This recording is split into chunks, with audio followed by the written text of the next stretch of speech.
NDA ನೇತೃತ್ವದ ವಿಶೇಷವಾಗಿ ನಮ್ಮ ನೆಚ್ಚಿನ ಪ್ರಧಾನಮಂತ್ರಿ ನರೇಂದ್ರ ಮೋದಿಜಿಯವರ ಸಾರಥ್ಯದಲ್ಲಿ ನಡೆದಂಥ ಲೋಕಸಭಾ ಚುನಾವಣೆಯಲ್ಲಿ ಬಾಗಲಕೋಟೆ ಲೋಕಸಭಾ ಕ್ಷೇತ್ರದ ಅಭ್ಯರ್ಥಿಯಾಗಿ 5ನೇ ಬಾರಿಗೆ ಸ್ಪರ್ಧೆ ಮಾಡಿ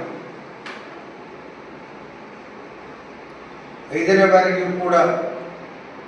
ಸತತವಾಗಿ 5ನೇ ಬಾರಿಗೆ ವಿಜಯವನ್ನು ಸಾಧಿಸಿದಂಥ ಸನ್ಮಾನ್ಯ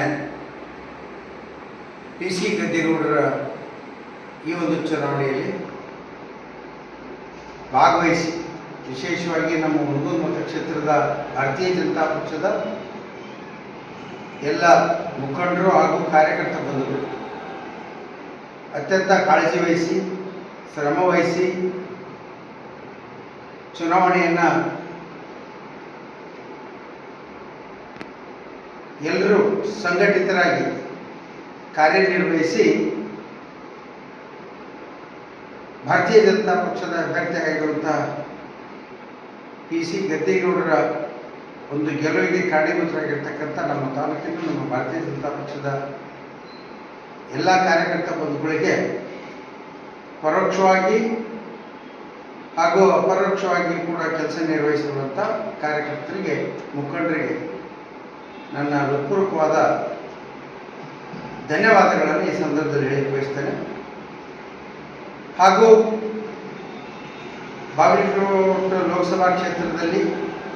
ಹಾಗೂ ವಿಶೇಷವಾಗಿ ಹುಣಗುಂದು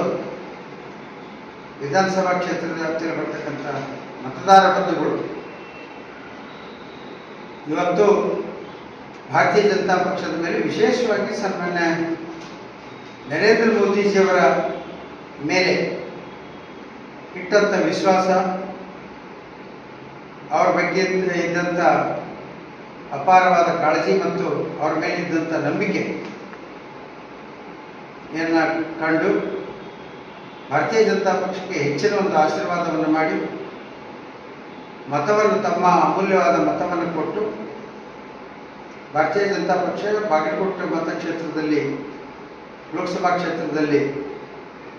ಜಯಗಳಿಸಲಿಕ್ಕೆ ಕಾರಣೀಭೂತರಾಗಿರ್ತಕ್ಕಂಥ ತಮ್ಮ ಮತಗಳ ಮುಖಾಂತರ ಆಶೀರ್ವಾದ ಮಾಡಿರ್ತಕ್ಕಂಥ ಮತದಾರ ಬಂಧುಗಳಿಗೆ ನನ್ನ ಹಾಗೂ ನಮ್ಮ ಕಾರ್ಯಕರ್ತರ ಪರವಾಗಿ ಇವತ್ತು ಹೃತ್ಪೂರ್ವಕವಾದ ಧನ್ಯವಾದಗಳನ್ನು ತಮ್ಮ ಮೂಲಕ ಅರ್ಪಿಸಲಿಕ್ಕೆ ಬಯಸ್ತೇನೆ. ಹಾಗೆಯೇ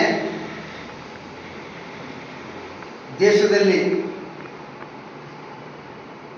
3ನೇ ಅವಧಿಗೆ NDA ನೇತೃತ್ವದ ಮುಖಂಡರಾಗಿ ಪ್ರಧಾನಮಂತ್ರಿ ಹುದ್ದೆಯನ್ನು ಮತ್ತೊಮ್ಮೆ ಅಲಂಕರಿಸಲಿರುವಂಥ ಸನ್ಮಾನ್ಯ ನರೇಂದ್ರ ಮೋದಿಜಿಯವರಿಗೆ ನನ್ನ ಅತ್ಯಂತ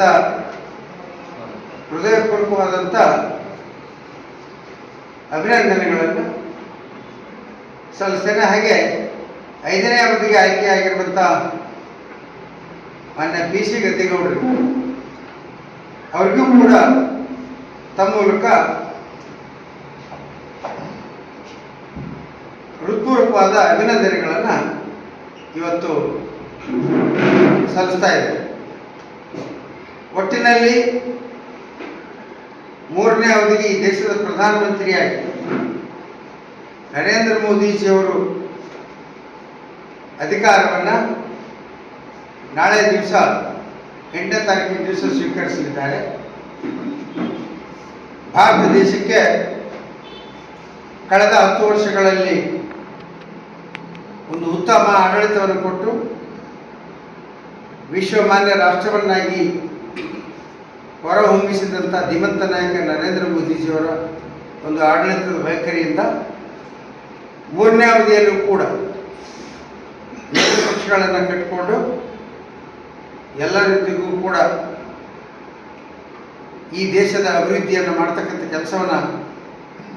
ಮುಂದಿನ ದಿನಮಾನಗಳಲ್ಲಿ ಮಾನ್ಯ ಪ್ರಧಾನಮಂತ್ರಿ ನರೇಂದ್ರ ಮೋದಿಜಿಯವರು